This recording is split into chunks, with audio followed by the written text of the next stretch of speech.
आप सभी छात्रों का एक बार फिर से हार्दिक स्वागत है। पिछले क्लास में हम लोगों ने मुग़ल काल, जिसमें की बात की थी हमने बाबर के बारे में, उसके बाद हुमायूं, फिर बीच में शेरशाह और अकबर। अकबर के कार्यकाल तक हम लोगों ने बात किया था और अकबर के कार्यकाल में देखा था कि दो प्रमुख राजवंश जैसे कि पलामू में और एक नागवंश और एक सिंह वंश, ये तीनों हम लोगों ने देखा था कि तीनों पे कुछ कुछ कार्य हुआ था। जैसे कि नागवंश में थे नागवंशी शासक मधुकर्ण शाह, उन्होंने किस प्रकार से अकबर की अधीनता स्वीकार कर ली। उसके बाद हुए यहाँ पर आपके चेरों के भागवत राय या फिर भागवत चेरो या उन्हीं को रणपत चेरो भी कहा जाता है, तो उन्होंने भी अधीनता स्वीकार कर ली। और सिंहभूम के रंजीत सिंह, ये तीनों थे। हम लोगों ने इन पे बात किया था। और आज इसके बाद हम लोग जहांगीर, अगले जो मुग़ल सम्राट हैं जहांगीर, इनके काल में हम लोग बात करेंगे कि इनके काल में झारखंड किस प्रकार से प्रभावित रहा। ठीक है, तो इनका कार्यकाल कब से कब तक है, तो 1605 में अकबर की मृत्यु हो जाती है। उसके बाद जहांगीर, उनके पुत्र, गद्दी पे बैठते हैं और 1628 इस समय काल में ये भारत की सत्ता पर काबिज होते हैं, मतलब काबिज रहते हैं। यहाँ पे हम लोग बात करेंगे जहांगीर के कार्यकाल में, तो दो राजवंश मुख्य तौर पे, क्योंकि सिंहभूम इस समय में अपना कोई भी प्रतिरोध दर्ज नहीं किया था, तो इसलिए उनका ऐतिहासिक दृष्टिकोण से कोई महत्व उस कार्यकाल पे बात करने योग्य नहीं है। दो राजवंश हम लोग देखेंगे, एक तो हमारा है नागवंश और एक है हमारा चेरो।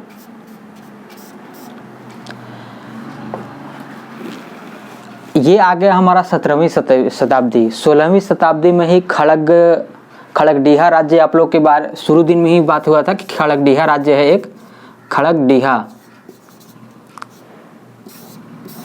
जो कि मैंने आप लोगों को बताया था कि वर्तमान का जो गिरिडीह, देवघर, थोड़ा कोडरमा, ये वाला क्षेत्र इधर में आ जाता था, इसी क्षेत्र में।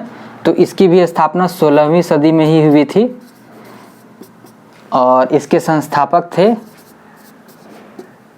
हंसदेव या हंसराज देव, कहीं कहीं क्या कुछ भी लिखता है, तो हंसदेव या हंसराज देव जो भी थे, तो इन्होंने इसकी स्थापना की थी।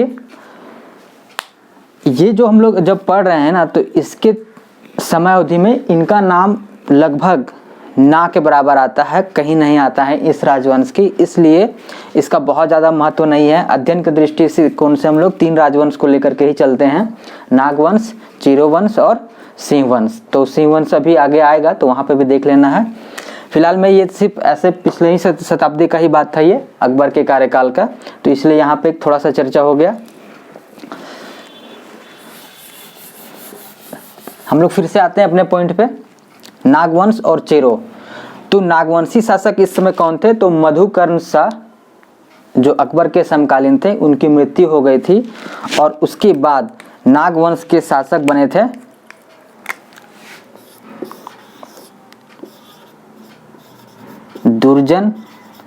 दुर्जन साल या दुर्जन शाह।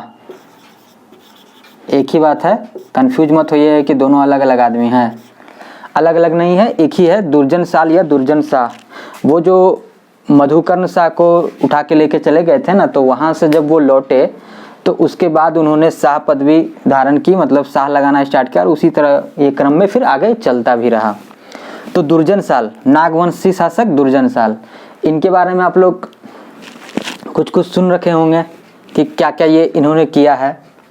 शुरुआत में जैसे मधुकर्ण शाह जो थे, उन्होंने तो अकबर की अधीनता स्वीकार कर ली थी, लेकिन जैसे क्या होता है ना कि कुछ ये नए नए गद्दी पर बैठे, तो नहीं होता है कि नया खून है, नया जोश है, तो भाई ये बोले कि हम नहीं मानते कोई मुगल पुगल, हम अपना क्या है, स्वाधीन हैं, किसी के कोई अधीनता नहीं है, किसी को कुछ कर नहीं देंगे।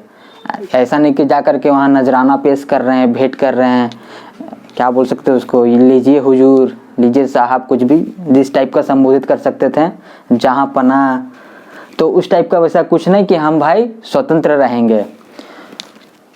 तो ये शुरुआत में जहांगीर भाई साहब गद्दी में बैठे तो बोले ठीक है रहो। 2-4-5 साल क्या हुआ कि शुरुआत से ही वो बोले कि भाई जाओ उस पर कार्रवाई करो। तो वहाँ से जब आता था इधर पलामू के क्षेत्र में, तो चूंकि इधर क्या होता था, इधर हीरा वगैरह तो खूब पाया जाता था और हाथी वगैरह का तो भरमार था ही, तो गिफ्ट में दे दिया जाता था कि जो सेनापति आता था तो ये लोग भाई साहब क्या करते थे कि जब दूर में ही रहते थे ना, तो उसी समय कुछ लोगों को अपना शांति दूत बना करके भेज देते थे और भेज देते थे कि लीजिए आपको राजा साहब ने ये उपहार भेजा है, ये हीरा, ये हाथी, ये घोड़ा। वो सब पाते थे बेचारा, वो लोग खुश, वहाँ से रिटर्न बोल देते थे कि छोड़ो यार, इतना घना जंगल है, इतना घाटी वाटी कौन पार करेगा, रहने दो। बोल देंगे ठीक है हो गया, वो समझ गया। ठीक है, तो इसी तरह से ये भाई साहब 1605 से लेकर के 1612 तक काम चलाते रहे। 1612 में फिर यहाँ पर एक बिहार के सूबेदार बने जफर खां। जहांगीर ने उन्हें आदेश दिया कि जाओ भाई जा करके दुर्जनशाल, वहाँ जो नागवंशी शासक है, कोकरा का जो राजा है, उस पर जा करके आप कार्रवाई कीजिए। लेकिन जैसे ही ये भाई साहब यहाँ पर बने सूबेदार बिहार के, जल्द ही इनका मृत्यु हो गया और ये अटैक वाला प्लान धरा का धरा रह गया। उसके बाद 1615 अब यहाँ से स्टार्ट हो जाएगा। इसके बाद यहाँ पे ये बनते हैं इब्राहिम खां।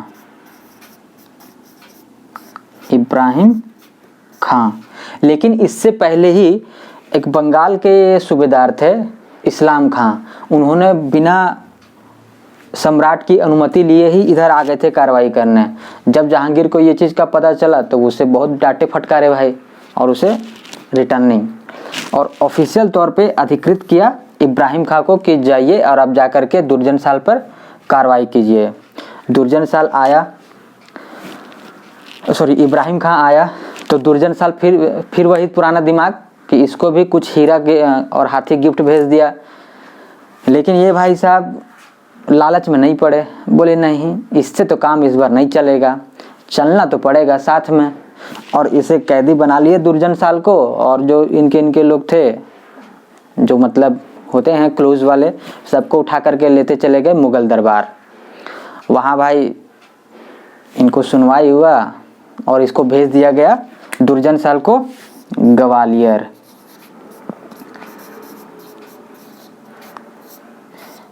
आप लोग सुनेंगे कि ग्वालियर के जेल में फिर ये भाई साहब 1615 से लेकर के 27 तक वहीं पर ये बंदी बने रहे। अंतिम दिनों में क्या हुआ, एक घटना कहा जाता है कि जहांगीर, चूँकि उनको यहाँ के हीरो के बारे में पहले से ही बहुत जानकारी हो चुकी थी। जैसे उससे पहले इतिहास से तो चलता आ रहा है कि यहाँ पे कई, जैसे कौटिल्य, विष्णुगुप्त, चाणक्य, वो भाई साहब उसी समय यहाँ पर हीरो की चर्चा की थी। तो उससे लंबे समय आते तक इनको भी बहुत पता चल चुका था और बहुत दिलचस्पी भी था इस पर।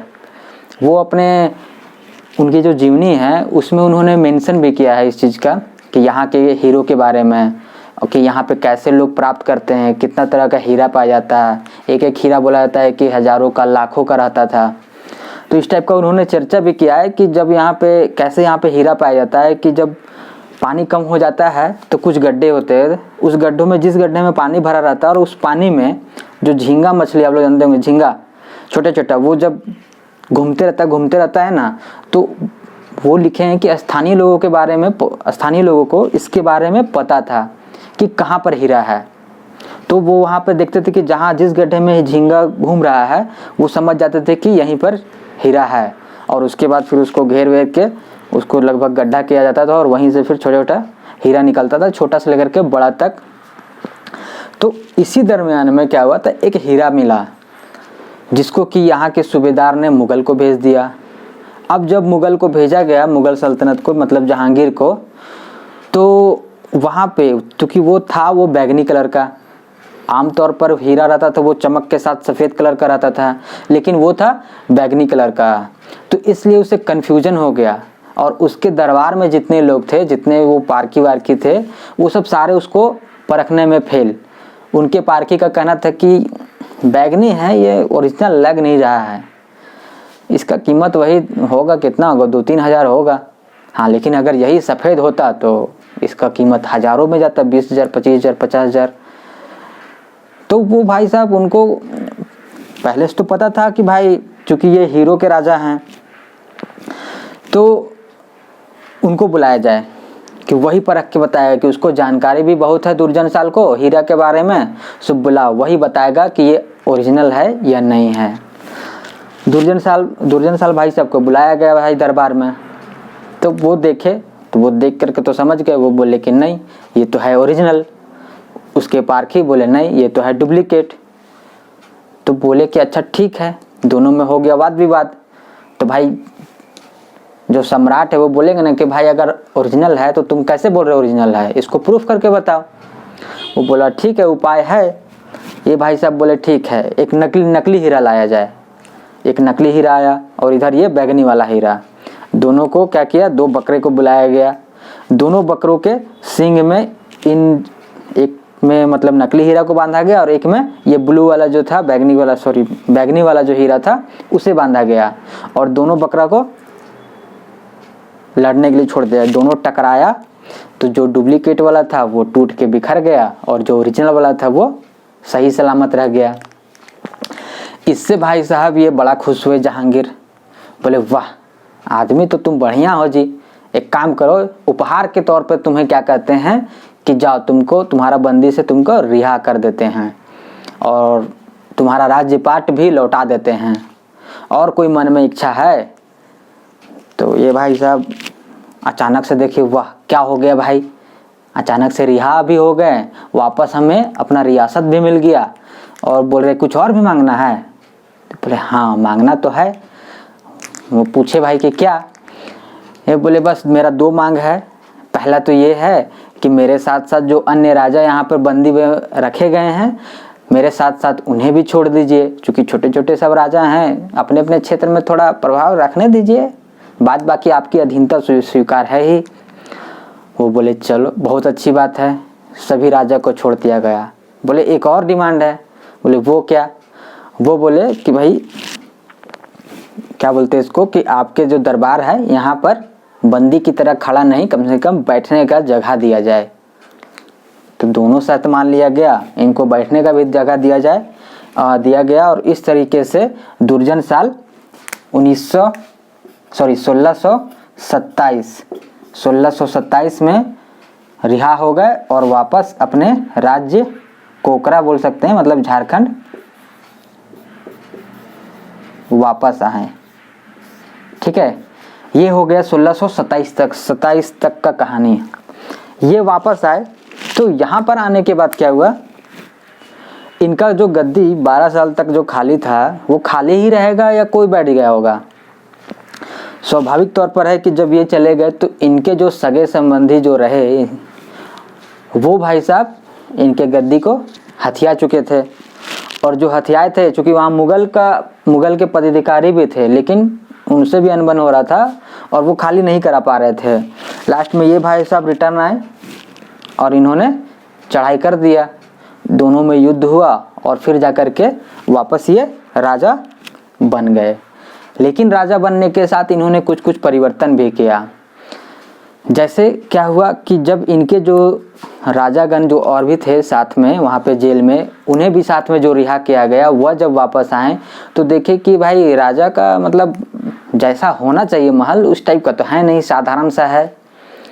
तो इस तरह से, या फिर ये भी कहा जाता है कि जब ये मुगल गए तो वहाँ पे उन लोगों का जो महल वगैरह देख करके, किला वगैरह देख करके और कुछ सीख करके आए और वहाँ पर आकर के ये इम्प्लीमेंट करना स्टार्ट कर दिए।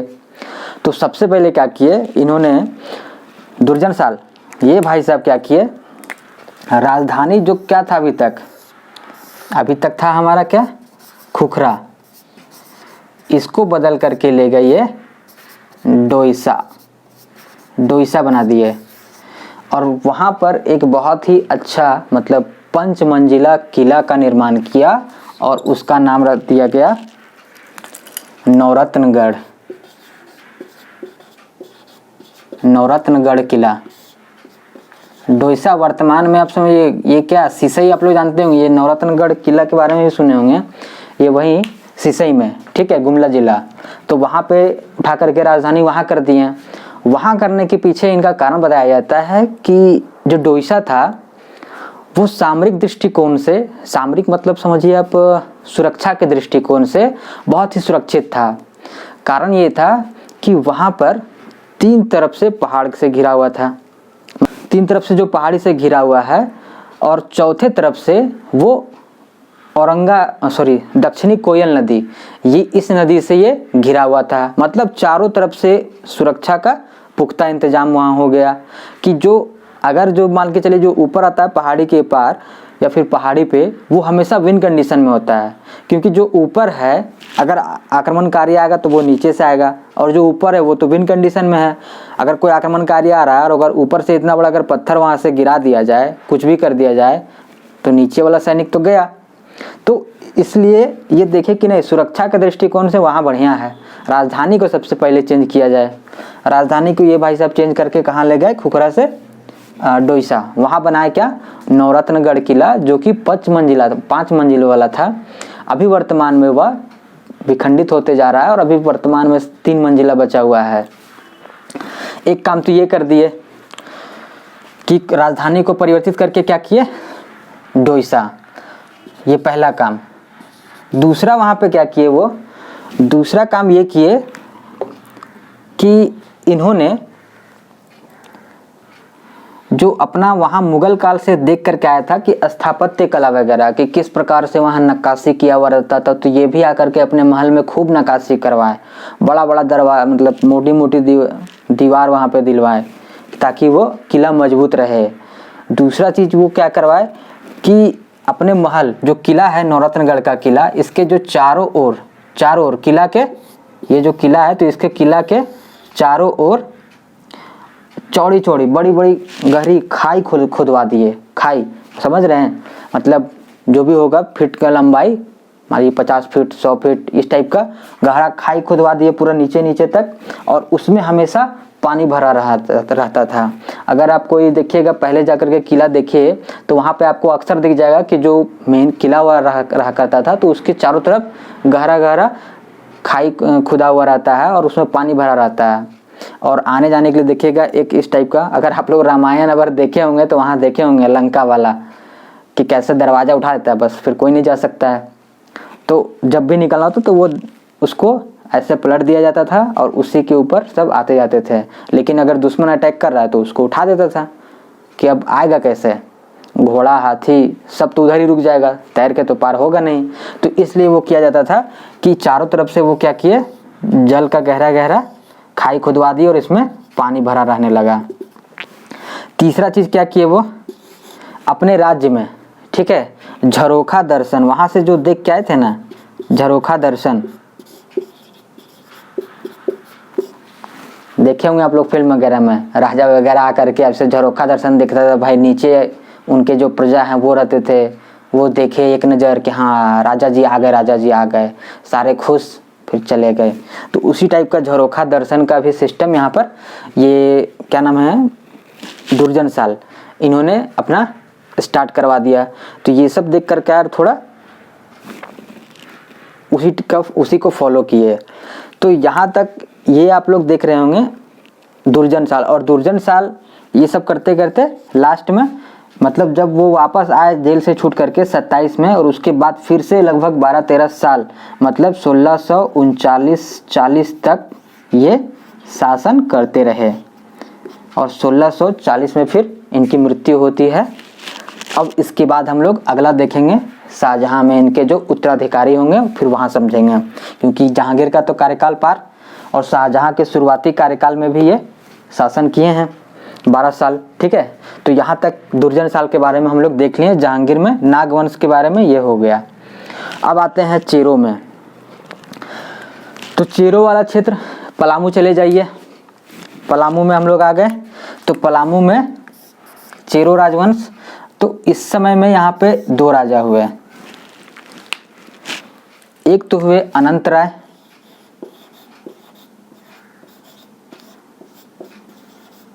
ठीक है, शुरुआत में थे अनंत राय।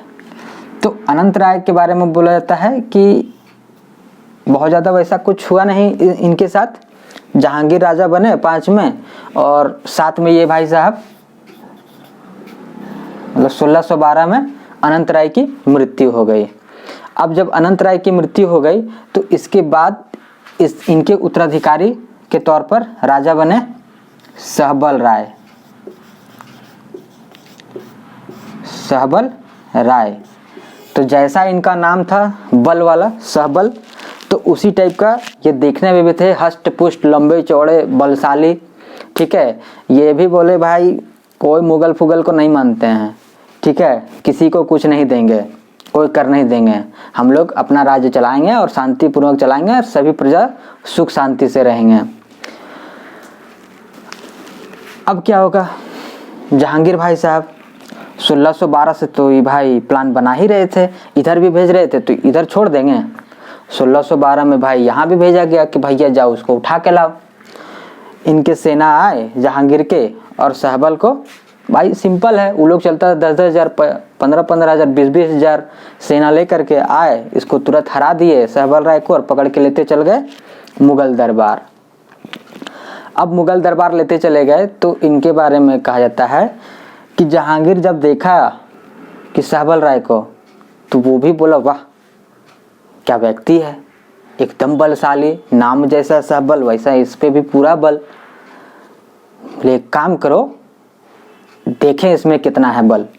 क्योंकि अकड़ भी था, इससे पहले वाले जो थे मधुकर्ण सा, उसके नम्र स्वभाव को देख करके बोल दिया था कि अच्छा जा भाई तुम जा राज करो, ठीक है, खाली कुछ कुछ कर देते रहना। लेकिन ये भाई साहब थोड़े अकड़ू थे, अकड़ के गए। इनको बोला गया कि भाई देखे कितना है बल, चलो इनको भिड़ाओ भाई। तो कहा जाता है कि इनको एक शेर से, सॉरी बाघ से, उनसे क्या हुआ, भिड़वा दिया गया। तो क्या होगा, बल इनका काम आएगा? उम्मीद है नहीं आएगा, और वो आया भी नहीं। दोनों का युद्ध हुआ, सहबल राय का और बाघ का। ये बेचारे भाई साहब मारे गए, इनका कहानी यहीं पे हो गया समाप्त। तो जहांगीर काल में हम लोग दो देख लिए, नागवंश दुर्जन साल, चेरो में 2 अनंत राय, 1612 में इनकी मृत्यु, उसके बाद बनते हैं सहबल राय। इसको भाई साहब ले जा करके वहाँ बाघ से लड़वा के कहानी इनका भी समाप्त। तो यहाँ तक आप लोग देख लीजिए, इसको आप लोग स्क्रीनशॉट ले लीजिए, ठीक है। इसको फिर अपने वर्ड में लिखिएगा, इसके बाद अब हल्का हल्का और बात करते हैं। अच्छा रुक जाइए, इसी में कर ही लेते हैं। इसके बाद कुछ क्षेत्र और है, जैसे जहांगीर के समय में मुगल काल मानभूमि पर आकर के पूरा आतंक मचा दिए, ठीक है, और आतंक मचाने के बाद मानभूमि पर अधिकार जमा लिया।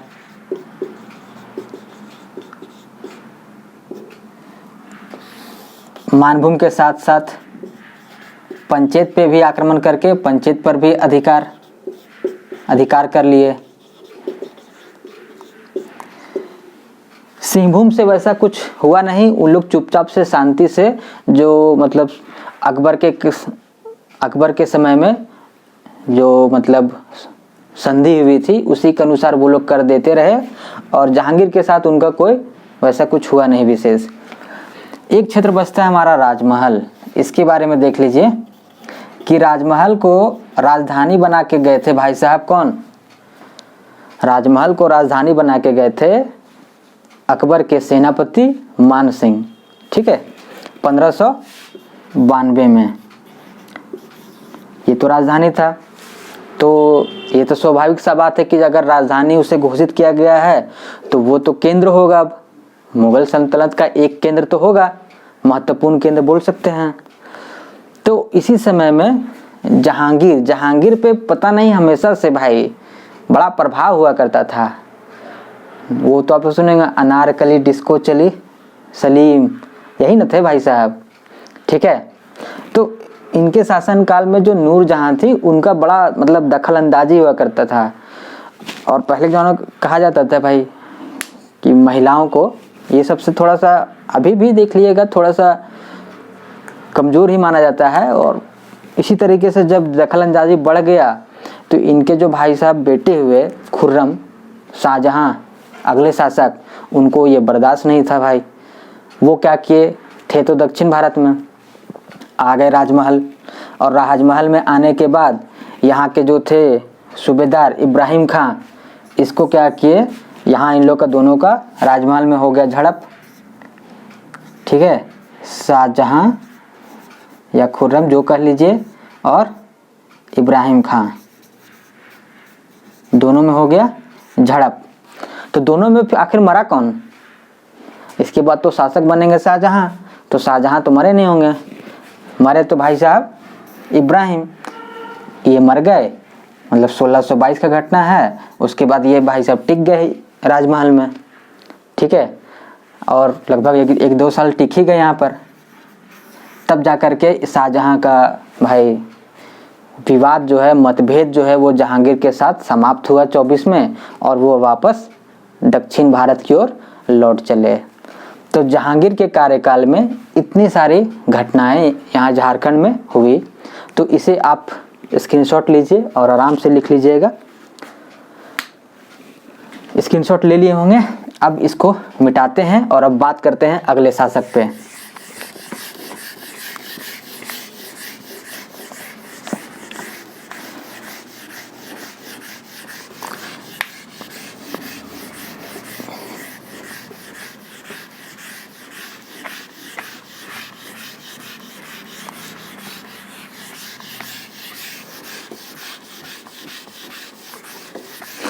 इसके बाद आते हैं हमारे भाई साहब शाहजहां, वही ताजमहल वाले। अब उन पे बात चलेगा।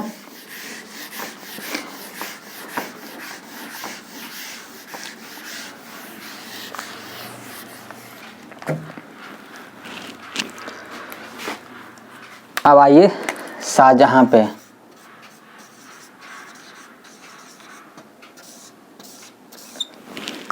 शाहजहां के संदर्भ में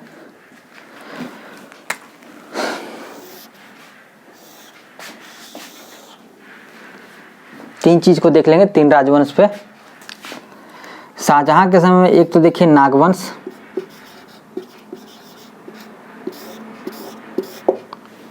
ठीक है, एक देखेंगे हम लोग चेरो वंश, एक देखेंगे हम लोग रामगढ़,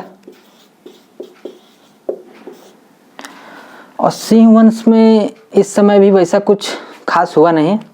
एक देखेंगे हम लोग पंचेत। ठीक है, अब यहां से बातें स्टार्ट करते हैं। ये भाई साहब शाहजहां गद्दी पर बैठे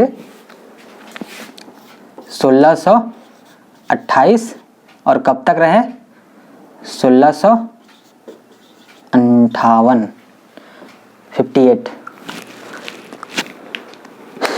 लगभग 30 साल कार्यकाल रहा। तो नागवंश में कौन थे शुरुआती चरण में, हम लोग देखें नागवंश में यहाँ पे दुर्जन साल छूट करके आए थे 1627 में, और उसके बाद 1640 मान लीजिए 1639-40 तक शासन चलाएं अपना। फिर यहाँ पर ये बड़ा अच्छा आराम से एकदम धूमधाम से। तो 27 में छूट के आए, उसके बाद लगभग 12-13 साल जो भी कर लीजिए, ये इतना दिन शासन चलाए। तो दुर्जन साल के बारे में तो सारा कुछ बात हो चुका कि आने के बाद वो किस प्रकार से राजधानी को चेंज करके लेते चले गए। डोईसा नौरत्नगढ़ किला बनवाया 5 मंजिला, किस प्रकार से महल के चारों ओर खाई खुदवाए। उसके बाद फिर झरोखा दर्शन वगैरह स्टार्ट किए और मुगलों से ठीक ठाक संबंध बनाए रखे। इसके बाद इनके 1640 में जब इनका मृत्यु हो जाता है तो इनके उत्तराधिकारी हुए दुर्जन साल के दुर्जनशाल के बाद रघुनाथ शाह, इनकी जब 1640 में इनकी मृत्यु हो जाती है और इसके बाद फिर इस मृत्यु हो जाती है 1640 में, और उसके बाद इनकी जो उत्तराधिकारी होते हैं वो होते हैं रघुनाथ शाह। रघुनाथ शाह, अब इनके बारे में हम लोग देख लेते हैं। रघुनाथ शाह का युद्ध देखा जाए मुगलों के साथ या फिर शाहजहां के साथ जो कह लीजिए, तो वैसा कुछ झड़प हुआ नहीं, कोई युद्ध हुआ नहीं। ये बड़ा शांति प्रिय थे, कहा जाता है कि बड़ा ही धार्मिक व्यक्ति थे, दया स्वभाव वाले व्यक्ति थे। तो युद्ध वगैरह कुछ किए नहीं। जैसे इनके जो पूर्वज थे दुर्जनशाल, उन्होंने जिस प्रकार से संधि की थी, 6,000 रुपये सालाना जो भत्ता पे, मतलब मालगुजारी पे जो बात करके आए थे वापस, वो भरते रहे चुपचाप वो भी, और उसके बाद रघुनाथ शाह ये भी। अब इनके नाम पे देखिएगा 2 परिवर्तन है, एक तो है नाथ, एक है शाह। शाह तो पहले से चलता रहा था, शाह की कहानी हम लोग सुन लिए। नाथ में क्या था कि रघुनाथ शाह के गुरु हुए हरिनाथ, ठीक है। तो इन्हीं का ये बोला जाता है कि ये एक समय में अपना पूरा राज्यपाट दे रहे थे गुरुजी को, लेकिन वो उन्होंने लेने से इनकार कर दिया। ये इनका नाम यूज़ फिर करने लगे अपने साथ रघुनाथ, और इसके बाद जितने भी नागवंशी शासक आगे चल करके जितने भी आए, सभी के साथ ये नाथ टाइटल जुड़ा रहा, और शाह पहले से चलते ही आ रहा था, तो हो गया रघुनाथ शाह। इन्होंने युद्ध के स्तर पे ये सब कुछ नहीं किया, ये सिर्फ क्या किए, एक सुनेंगे आप लोग, जैसे ये जो डोईसा बना था ना राजधानी तो अब क्या कहाँ हो गया था, डोईसा। तो यहाँ पर क्या किया इन्होंने, बहुत सारे मंदिर बनवाए, ठीक है। काशीनाथ मंदिर है वहाँ पे, और देखिएगा रानी करके कोई तालाब वगैरह है वहाँ पे है, और भी कुछ भौरी भैरव मंदिर इस टाइप का है, कुछ और भी सारे मंदिर वहाँ पे निर्माण करवाए डोईसा में ही। इसके अलावा जो फेमस है, जैसे एक है आपका मदन मोहन मंदिर, ये जो आपका रांची में ही है, बोड़िया, रांची से यही बगल में ही होगा, हमको लगता है 10 किलोमीटर दूर होगा बोड़िया, वहाँ पे है ये जगह मदन मोहन मंदिर। इसका निर्माण इन्होंने कराया 1665 ईस्वी में। एक और बड़ा ही प्रसिद्ध राम सीता मंदिर आप लोग नाम सुने होंगे, चुटिया में जो है, इस मंदिर का भी निर्माण करवाया 1685 में। ये भाई साहब गद्दी में कब रहे थे, पहले ही बात हुआ 1640 से 1690 तक ये इनका कार्यकाल रहा। हालांकि इनके कार्यकाल में कुछ विवाद है। बोला जाता है कि इनके पहले राम शाह नागवंशी शासक हुए जिन्होंने 1665 तक शासन किया, लेकिन अधिकांश लोगों का मानना है कि नहीं, ये 1640 से लेकर के 1690 तक यही थे, राम शाह नहीं। तो खैर जो भी है, यहाँ देख लीजिए मदन मोहन मंदिर बोड़िया का निर्माण कराया 1665 में, और राम सीता मंदिर चोटिया का निर्माण कराया 1685 में। इसके बाद जस्ट हम लोग 1691 में देखेंगे जगन्नाथ, ये जगन्नाथपुरी धुरवा वाला वो मंदिर का आगे चल करके बात आएगा, तो आराम से देखते जाइए। तो रघुनाथ शाह ने ये काम किया। एक काम और किया था जो कि इनको उल्टा भारी पड़ गया। वो काम ये था कि अभी हम लोग देखेंगे चेरो राजा, ठीक है। अब बात करते हैं चेरो की। तो उस समय में चेरो के जो राजा हुए वे हुए प्रताप राय, और ये हुए बड़े भाई साहब प्रतापी राजा। ये भी यंग ब्लड, बोले भैया हम भी नहीं मानते हैं मुगल को, ठीक है, हम भी कुछ नहीं देंगे कर वैर, जो करना है भाई साहब कर ले। तो शाहजहां भाई साहब बोले ठीक है, कोई बात नहीं है, मत दो, भेजते हैं किसी को। तो उस समय में बिहार के सूबेदार हुए शाइस्ता खां, शाइस्ता खान। वो बोले जाओ भाई जरा, ये जो पलामू का जो राजा है वो बड़ा दिमाग लगा रहा है, जाओ जरा उसका दिमाग ठिकाने लगा करके आओ। वो बोले ठीक है जाते हैं। शाइस्ता खां आए 1641 में। ये भाई साहब आए, प्रताप राय को तो लगा कि अच्छा आने दो, देख लेते हैं। तो देख पाएंगे? ये भाई साहब 500 और 1000 का आदमी लेकर के वो लोग आया 15,000 20,000।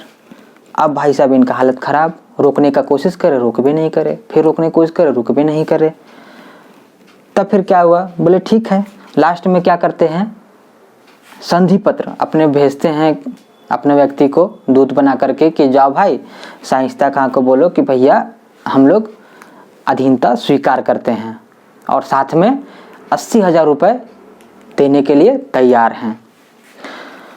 बोले ठीक है, तो बात मानते हैं, आगे नहीं जाएंगे, लेकिन पैसा तो देना ही होगा, साथ में हाजिरी लगाना होगा का आकर के पटना में जाकर के हाजिरी लगाना होगा। वो बोले ठीक है आएंगे, जरूर आएंगे। तो दोनों के बीच संधि हो गई। ये बात चला गया शाहजहां को कि हाँ भाई ऐसा ऐसा बात हो गया है, डन हो गया है। बोले ठीक है कोई बात नहीं। तो प्रताप राय 1641 में 80,000 रुपये और कुछ गिफ्ट दे करके उसे भेज दिए। 1642 में कुछ नहीं दिए। अब कुछ नहीं दिए 1642 में, तो शाइस्ता खां ये बोल रहे हैं कि भाई भेजो भेजो कुछ भेजो। ये भाई साहब कान में एकदम तेल डाल के मज़े में सो रहे हैं। तब फिर बोले कि अच्छा नहीं भेज रहा है भाई। तो इनके दो चाचा हुए, एक थे दाऊद राय और एक थे भाई साहब तेज राय। इनको पता चला कि वो तो अगले साल नहीं दिया कुछ माल गुजारी, ये तुरंत चले गए पटना दौड़ करके और जा करके वहाँ पे कान भरना स्टार्ट कि देखिए आपको ठग दिया ना, आपको बेवकूफ़ बना दिया ना, आप वहाँ से बोल के आए तो आपको तुरंत दे दिया 80,000 और ठग के भेज दिया, और देखिए अभी फिर नहीं दिया और अब बोल रहे हैं कि कभी देंगे भी नहीं। बोले अच्छा। तो इन लोग तो भाई कपट लेकर के गए हुए ही थे, तो वहाँ पर जा कर के अपन दिमाग शकुनी वाला दिमाग वहाँ लगा दिए।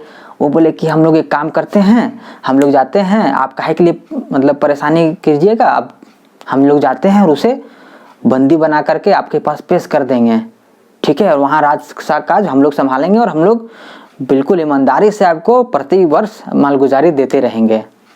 वो बोले ठीक है भाई जाओ। बोले आपका संरक्षण रहेगा ना? बोले ठीक है संरक्षण रहेगा, जाओ। ये लोग दोनों तो आए, आकर के काकी भाई साहब धोखे से प्रताप राय को लिए बंदी बना, लेकिन वहाँ नहीं पेश कर रहे, पटना नहीं ले जा रहे। वो बोल रहा अरे भाई लाने का ना बात हुआ था, लेके आओ। वो बोल रहा नहीं उसको अच्छा से हम लोग कैदी बना के रखेंगे और यहीं रखेंगे, ठीक है, आप चिंता मत कीजिए। वो बोले अच्छा। फिर पता चला कि 43 में भी पैसा नहीं दिया, ठीक है, जो 1643 हुआ उसमें भी ये मालगुजारी नहीं दिया। राजा बना ये छोटा भाई था तेज राय, ये राजा बन गया। प्रताप राय को हटा करके राजा कौन बन गया? तेज राय। इसके बड़े भाई थे दाऊद राय, दोनों जाकर के वहाँ पर शकुनी वाला दिमाग लगाए थे। तो 43 में भी जब ये नहीं दिया, तब तक क्या होता, शाइस्ता खां यहाँ से चले गए थे, इनका ट्रांसफ़र कर दिया गया था और इसके जगह पर आए थे यहाँ पर इतिकाद खां, ठीक है, इतिकाद खां। ये भाई साहब आ गए थे। तो भाई इनको पता चला कि हाँ ऐसा कंडीशन है, तो देख रहे कि लोग नहीं दे रहा है। बोले अच्छा कोई बात नहीं है। तो इतिकाद खां ने भेज दिया यहाँ पे जबरदस्त खां को। इससे पहले जो एक बार और आए थे शाइस्ता खां, तो उस समय भी जबरदस्त खां आए थे और फिर अबर सेनापति के तौर पर मतलब इन्हीं के नेतृत्व में मुगल सेना को भेजा गया कि जाओ तो भाई जरा देख के आओ क्या क्या वहाँ पे सीन चल रहा है। ये भाई साहब आए। तो जब यहाँ पर आए तब तक दोनों के बीच में क्या हुआ था, दाऊद राय और तेज राय जो कि वहाँ पर अपना कूटनीति लगा करके गद्दी पर बैठ गए थे, उनके बीच भी मतभेद हो गया था। ये भाई साहब थे बड़े भाई दाऊद राय, कुछ बोले होंगे, ये भाई साहब माने नहीं, वैल्यू नहीं दिए। तो इनको हो गया कि अच्छा मेरा बात नहीं मान रहा है, गद्दी में बैठ गया, राजा बन गया, तो बड़ा आदमी हो गया, कोई बात नहीं है। तो इनके बीच मतभेद हो गया। तो इनके एक विश्वसनीय हुए मदन सिंह ठाकुराई, ठीक है, ठाकुराई।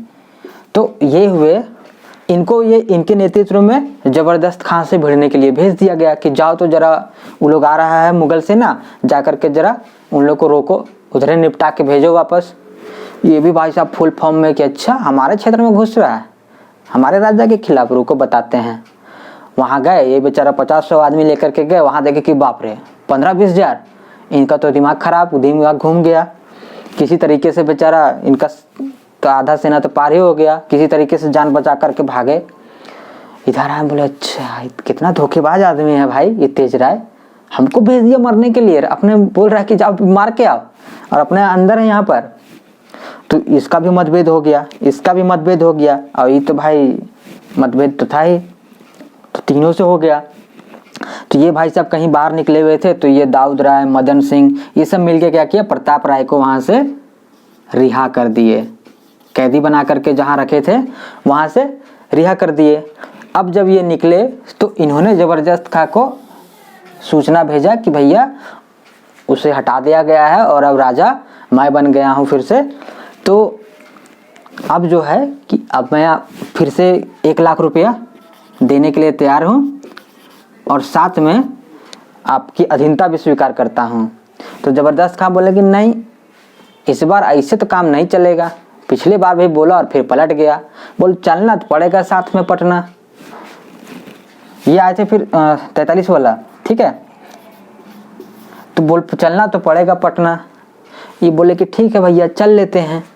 तो 44 में दोनों के बीच संधि हो जाता है, और प्रताप राय जबरदस्त खां के साथ चलते हैं पटना इतिकाद खां के पास।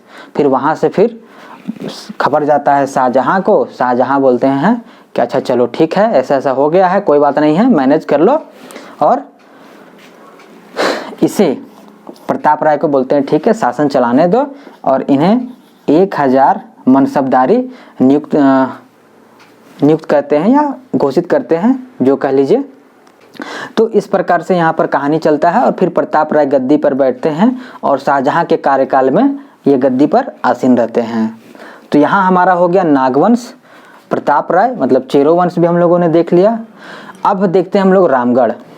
तो रामगढ़ क्या हुआ था कि इन्हीं के कार्यकाल में क्या नाम है, शाहजहाँ, इनका कार्यकाल में, तो यही 1642 में रामगढ़ राजवंश के राजा हुए हेमंत सिंह, ठीक है। तो इनके बारे में विशेष हम लोग इसलिए नहीं पढ़ रहे हैं ना कि ये लोग नागवंश के मतलब बोलते हैं ना उसको मार्थत होना, मतलब उसके अधीन ही रह करके राज्य को चला रहे थे। अलग राज्य था लेकिन इसकी अधीनता स्वीकार करते थे। तो जब ये स्वीकार कर लिया तो ये भी स्वीकार कर लिया, ये भाई साहब दे रहे हैं इसको और ये जा करके पहुंचा रहे हैं इसको। तो इस टाइप का था त्रिकोण कि रामगढ़ से आया खुखरा मतलब डोईसा, और डोईसा से गया शाहजहाँ के पास। तो इस टाइप का था, तो इसलिए अलग से नहीं पढ़ते हैं। तो इसमें एक हुए हेमंत सिंह, उन्होंने अपनी राजधानी को सिर्फ ये परिवर्तित कर दिया और ले गए अब अपने राजधानी बादम में। बादम हम लोग जान रहे हैं, बादम आपको बताया भी था मैंने कि बादम अभी वर्तमान में जाइएगा तो बड़का गांव क्षेत्र में आपको मिल जाएगा, वहाँ पे राजधानी कर दिए। इसके बाद फिर अभी तुरंत देखेंगे अगले औरंगजेब के कार्यकाल में बादम से आ जाएगा राजधानी रामगढ़। अगले कार्यकाल में हम लोग देखते हैं औरंगजेब वाले में। एक फिर हुआ एक पंचेत शाहजहाँ के कार्यकाल में। तो शाहजहाँ के कार्यकाल में पंचेत राज्य के राजा थे वीर नारायण सिंह। इनको भी मुगलों ने हरा दिया और पंचेत को अधीनता स्वीकार करवा दी, और इससे ज़्यादा कुछ नहीं हुआ। तो यहाँ शाहजहाँ के कार्यकाल मतलब 1658 तक हम लोगों ने देखा कि किस प्रकार से यहाँ पे नागवंश, चेरोवंश, रामगढ़ और पंचेत, सिंह वंश का अभी भी कुछ नहीं, वो लोग बिल्कुल आराम से शांति से रह रहे थे और अपना मालगुजारी भर रहे थे और कोई 2-5 नहीं हुआ, कोई युद्ध नहीं हुआ, कोई दबाव नहीं दिया गया, कोई सैनिक कार्रवाई नहीं हुआ। तो इसके बाद हम लोग अब आज की क्लास में इतना ही करते हैं और फिर अब अगले क्लास में मंडे को मिलेंगे। ठीक है, आप लोग का सैटरडे संडे ऑफ रहेगा। जितना आप लोग पढ़ चुके हैं उतना आप लोग रिवीजन कर लीजिए और अब हम लोग मिलेंगे मंडे को बात स्टार्ट करेंगे औरंगजेब से, औरंगजेब और उसके बाद फिर उनके आगे आने वाले उत्तराधिकारी के कार्यकाल में। उसके बाद फिर हम लोग अंग्रेज़ को देख लेंगे कि अंग्रेज़ आएंगे क्या क्या करेंगे, तब फिर हम लोग आगे बढ़ते चलेंगे। तो यहाँ तक उम्मीद है आप लोग को समझ में आ गया होगा। एक बार आप लोग से निवेदन होगा कि आप लोग जो पढ़ रहे होंगे वो फिर से एक बार सारे वीडियो को देख लीजिए। वीडियो नंबर 1 से स्टार्ट कीजिए और ये 10वां वीडियो है, तो पूरा 10 वीडियो आराम से देखिए। तो उम्मीद है कि आप लोग को प्राचीन काल से लेकर के यहाँ तक मुगल काल शाहजहाँ तक आप लोगों को पूरा समझ में आ जाएगा। इसके बाद फिर मंडे से हम लोग फ्रेश आगे बढ़ेंगे। फिर मिलते हैं। Thank you.